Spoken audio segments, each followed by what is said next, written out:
Hi everyone, welcome to DIY with Nancy.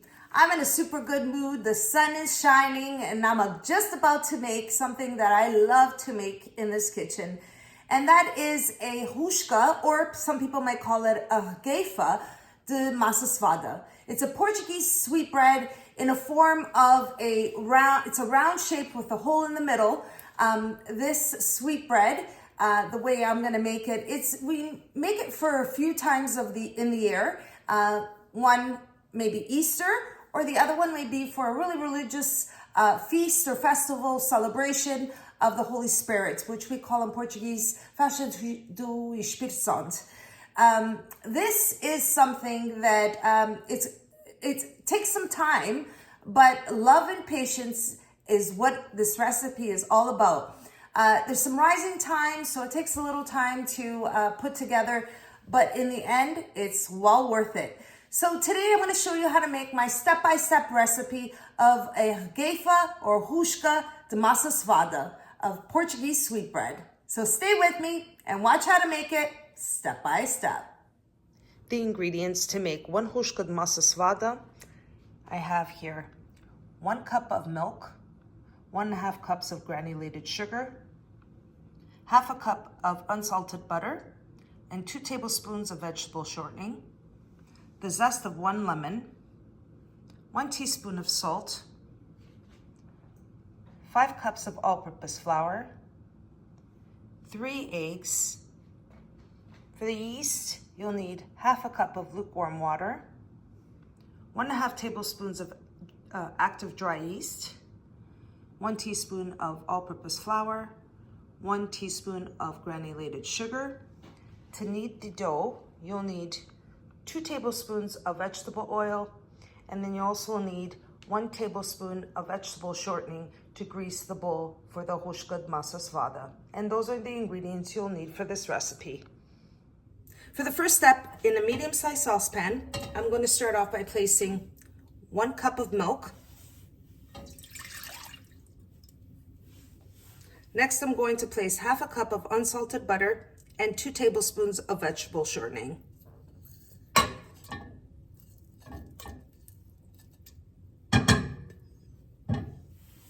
To that, I'm going to add 1.5 cups of granulated sugar, the zest of 1 lemon,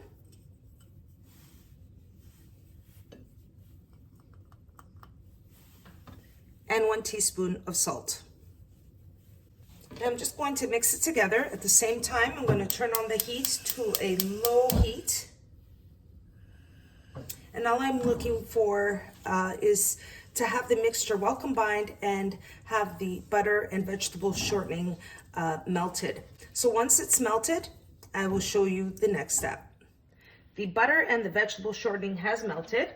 At this point, I'm going to turn off the heat. I had it on a really low heat, just enough for it to melt. I'm just going to give it a quick mix. It's quite warm, so I'm going to leave it here for about 10-15 minutes, let it become a lukewarm temperature, and I'm going to move on to the next step. Now moving on to the next step, while I'm waiting for the milk mixture to come to a lukewarm temperature, I'm going to start activating the yeast. I'm going to start by placing 1 teaspoon of all-purpose flour, 1 teaspoon of granulated sugar, and 1.5 tablespoons of active dry yeast. I'm going to mix this together, just a quick mix, and now I'm going to add 1/2 cup of lukewarm water. I'm going to mix it together.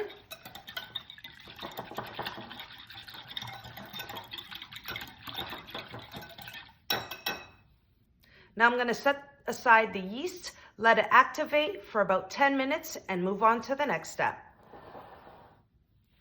For the next step, I'm going to use my stand mixer with my whisk attachment, and I'm going to start off by adding 3 eggs, mix the eggs, and then add the balance of the ingredients.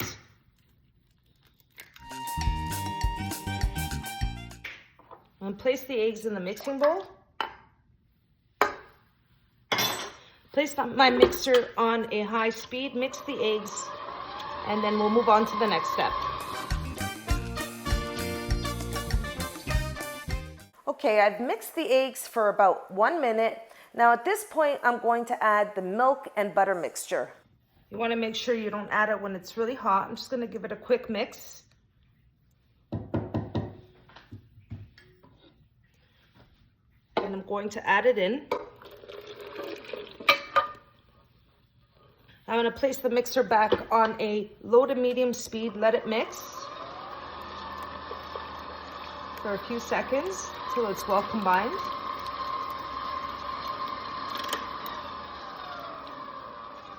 Now I'm going to stop the mixer at this point and I'm going to add the activated yeast. As you can see, it's bubbling on the top. I'm going to add that to the mixture.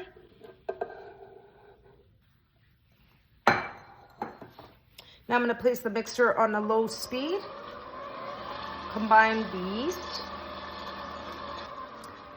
Now that the yeast is well combined, we're ready to add the last ingredient, which is the all-purpose flour. Here we are, we have the all-purpose flour, which I'm going to place in the mixer. I'm going to place the mixer on a low speed. You don't want the flour splashing back at you. And I'm going to add the all-purpose flour.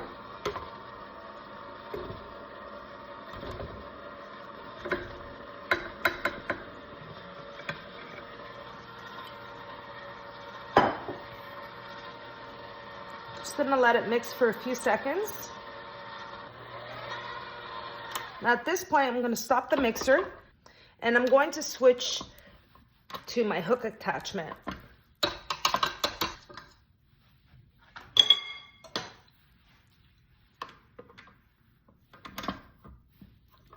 Place the mixer back on a medium speed. I'm gonna let it mix until the dough comes together.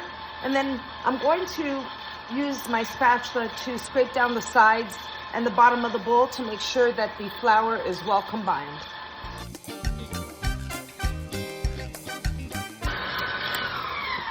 It's been mixing for about a minute. As you can see, I have some flour on the edges of the bowl. I'm gonna take my spatula and just scrape it down, make sure that it's well combined.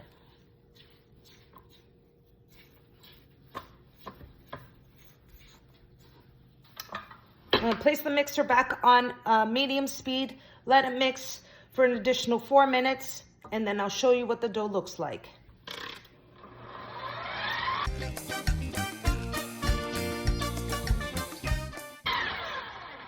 I've been mixing the dough for about 5 minutes. At this point, I'm just going to remove the hook and show you that the dough is very sticky. At this point, we're going to transfer the dough into a larger bowl, and I'll show you the next step. Now, moving on to the next step, I have a large bowl here, and I'm going to place the dough in the bowl so the dough can rise. Using a spatula, I'm just going to scrape the dough from the mixing bowl.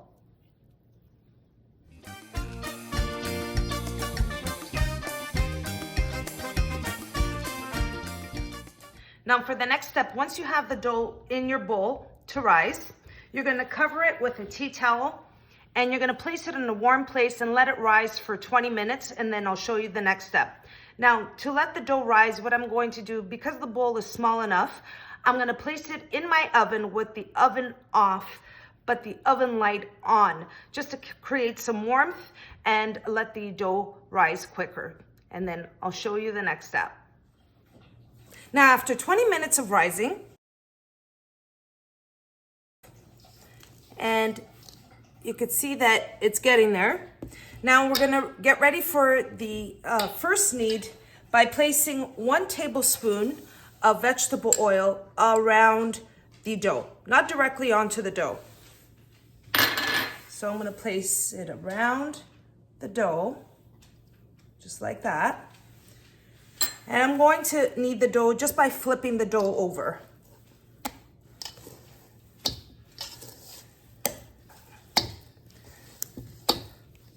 Just gonna do it about 10 to 12 times. Now the dough has gotten thicker and it's become more fluffier.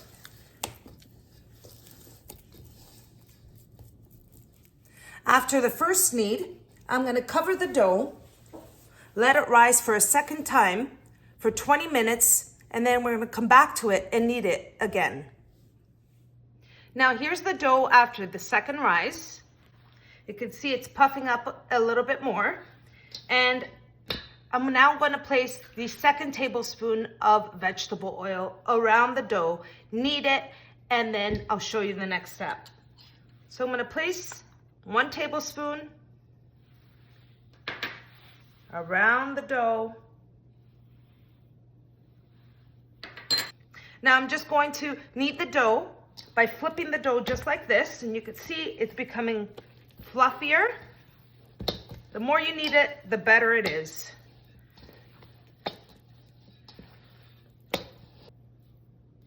Now I'm going to show you the dough is ready for the final rise. Now what I'm going to do is I'm going to cover the dough and I'm going to let it rise until it triples in size. So that could be anywhere from an hour and a half to 2 hours, just depending the temperature. I'm going to place it in the oven in with the light on, but the oven off. So I just want to create some warmth in the oven so the dough can rise a little faster. And then I'll show you what it looks like when it's tripled in size, about an hour and a half to 2 hours. The masa, or the dough for the masa rather, has been rising for 2 hours. It can be anywhere from an hour and a half to 2.5 hours, just depending the temperature or the room temperature in your home. We're still in winter here, so it may take a little longer. If you make this in the summer, it may take a little less time to rise. But I had this dough in the oven with the light on, with the oven off, and the dough has more than doubled in size. You can see it's nice and fluffy. This is quite a deep pan. And now what I'm going to do is form the Regueifa or the Rosca of masa. I'm going to set this aside. And I have a baking tray, a large baking tray with some parchment paper, just like this. You don't have to use the parchment paper. If you don't use the parchment paper and you place it on your baking tray, just make sure that you place some vegetable shortening on the tray so the masa doesn't stick. So to avoid that, I'm going to place a sheet of parchment paper and I'm going to simply dump the masa dough into the baking tray here. You can see, I want you to take a look at it. Nice and fluffy. Smells so good. All right. Now, once you have your dough on your baking tray, what you're going to do is you're going to take a teaspoon of vegetable shortening. Place it on your hands so the dough doesn't stick to your hands. And we're going to form the ring of, I'm going to call it a circle with a hole in the middle of this masa. Rosca or Regueifa. So I'm going to take a little bit of the vegetable shortening. Make sure your hands are clean. I'm going to rub it on my hands. And I'm going to form the Regueifa or Rosca just by simply placing a hole in the middle, just like this.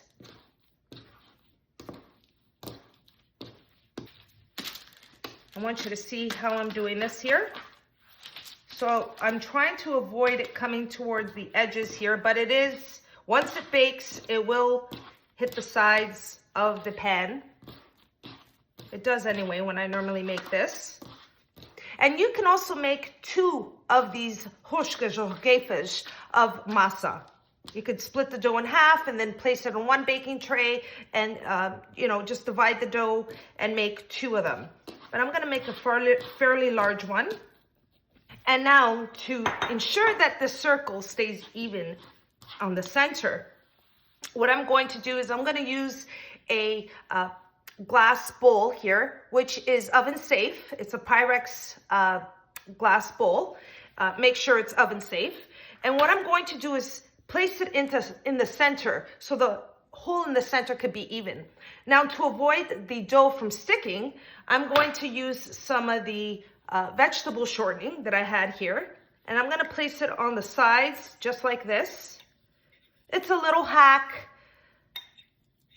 You could do this, or you could just put it just like this, it's fine, but I try to keep the hole in the center even.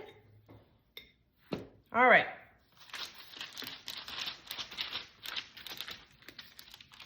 Now I'm going to let the dough rise for another 45 minutes to an hour. I'm going to cover it. Place it back in the oven for 45 minutes with the light on, but the oven off. So you want to place this in a warm place. I'm going to place it in the oven with the oven off and the light on, so it can create a little bit more heat. And I'll show you in the next 45 minutes to an hour what it looks like just before it goes in the oven. After an hour, here is my Requeifa de Massa or Rosca de Massa. It's been rising for an hour, and I'm going to now prepare it to place it in the oven and bake. And that's my oven that has been preheating to 305 degrees Fahrenheit. So now before I place it in the oven, I'm gonna place an egg wash. And my egg wash consists of 1 egg and 1 tablespoon of water. So I have 1 egg and I have some water here, just room temperature water. I have 1 tablespoon, and place that in there. Mix it together. And now using a pastry brush, I'm going to gently place the egg wash.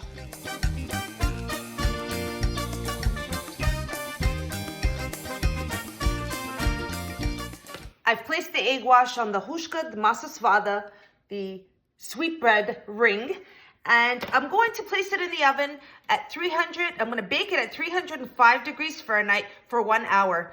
I can't wait to smell this masa in this kitchen. It's going to smell in the whole house actually. And I'm going to cut into it and show you what it looks like. So let's get the Rosca de Massa Sovada in the oven, and then I'll show you what it looks like when it comes out. Here is my sweetbread. It's a Rosca de Massa Sovada. It has a nice golden brown color.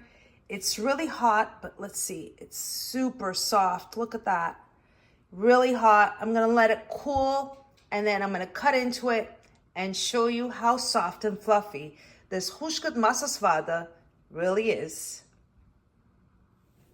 And here we have the Rosca de Massa Sovada, which is completely cooled. So I want to make sure it cools before I cut into it. And I'm going to take the bowl from the center, and I'm just going to use a spatula. Want to make sure I don't break the. Here we go. So here we have it, the Rosca de Massa Sovada Portuguese sweetbread, and now it's time to cut into it. So what I'm going to do is I'm just going to slide it over onto the board here, and I'm going to remove the paper, and here we have it, and we're going to cut into it. But I have a little surprise. I have a special guest that's coming to try my Rosca de Massa Sovada. And there you have it, everyone. That's my Rosca de Massa Sovada. And as it was coming out of the oven, in walks my mother. Ma, tu não traz para pôr dentro do Dei-me cheiro a massa. Quando eu entrei, quando eu cheguei aqui à maçaria, que vejo uma agulha de massa à moda de Portugal, eu disse, essa mulher que já está fazendo. Ou isso é o nome que a gente fazia lá em Portugal, quando havia as festas do Espírito Santo, que a gente vinha para a casa das vizinhas cozer massa, as agulhas é igual a essa. So my mom walked in the door, and she walked in the door and she says she was smelling the masa in the house. And she's also saying that this is, it looked exactly like the way they used to make the Rosca de Massa Sovada back home in Portugal for the festival and of the Holy Spirit. So that's what she's saying here. Ma, já vai cortar a massa? Yeah, we're going to cut it, and she's going to try it because she loves massa. Ma, não gosto de Ai, massa. gosto muito, muito. Enquanto tiver massa... É como eu estou a ver. Ok, já vou experimentar a massa. We're gonna try, we're gonna cut a piece, and my mother is going to be my taste tester. She loves sweet bread. Queres bocado grande ou pequenino? Não, eu quero esse bolo porque Pequeno, ok. Vamos mostrar aqui tudo como é que a massa ficou. Yeah, See see, that? yeah. Very soft. It's very nice. Mãe, experimenta como é que ficou. Eu vou tirar bocadinho. Fufa. I'm gonna try some as well. Está muito saborosa. Yeah, Mom? Gosto desde bom. cheiro. Cheiro de limão. The smell. Oh my gosh. And this massa is so soft and fluffy. Está mesmo boa. Oh, Uau. fufa. Mom, estás aqui massa por uns dias. A semana passada comi 2 pães de massa. She did.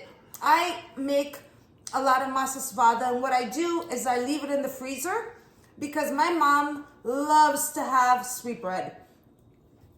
So I place it in the freezer. It doesn't last more than a week. It's 1 or 2. I'll make my small recipe of 3 pães de massa or 3 sweetbreads, and I have it on my channel. I can leave the link at the end of this recipe, and you can click on it, and that's my recipe for 3 bolos de massa. I also have a recipe for 1 sweetbread, and I also have a recipe for 6 sweetbreads. I do have larger recipes for 24, but it's a lot. And I usually make those larger quantity of recipes during the Easter holidays, so I can give it away to neighbors and families and friends. All right, everyone. Ma, Está muito boa. She Para said, mim, eu devia-me consolar com a massa. Está doce, está tão boa. yeah. Ai, está boa. O cheiro é o que eu adoro. I love the smell of Massa Sovada. Anyway, The everyone. Portuguese like that. Yes, she's saying all the Portuguese have something like this. Okay, everyone. So that's my recipe for Rosca de Massa Sovada. If you don't want to make a large one, you can make 2 smaller ones. And I hope you all enjoyed the recipe. I want to thank my mother for always being here, trying everything that I make, and always complimenting. I really appreciate it. I'm so thankful for her. I'm thankful for all of you watching, and I just want to thank everyone. All right, everyone. I hope you all enjoyed watching me make Rosca de Massa Sovada. And if you did, don't forget to like and subscribe. And until next time, thanks so much for watching. Take care. Ai. Mãe vai continuar a comer a massa, não é? Querida, ela está doce, está bem gostosa. Eu já não vi comer sopas, não vi comer nada. É só massa. Massa. Oh. Vais-me dar mais um bocado. Agora não, deixa o Dominique ver. Ou depois eu tenho de pegar. Ok.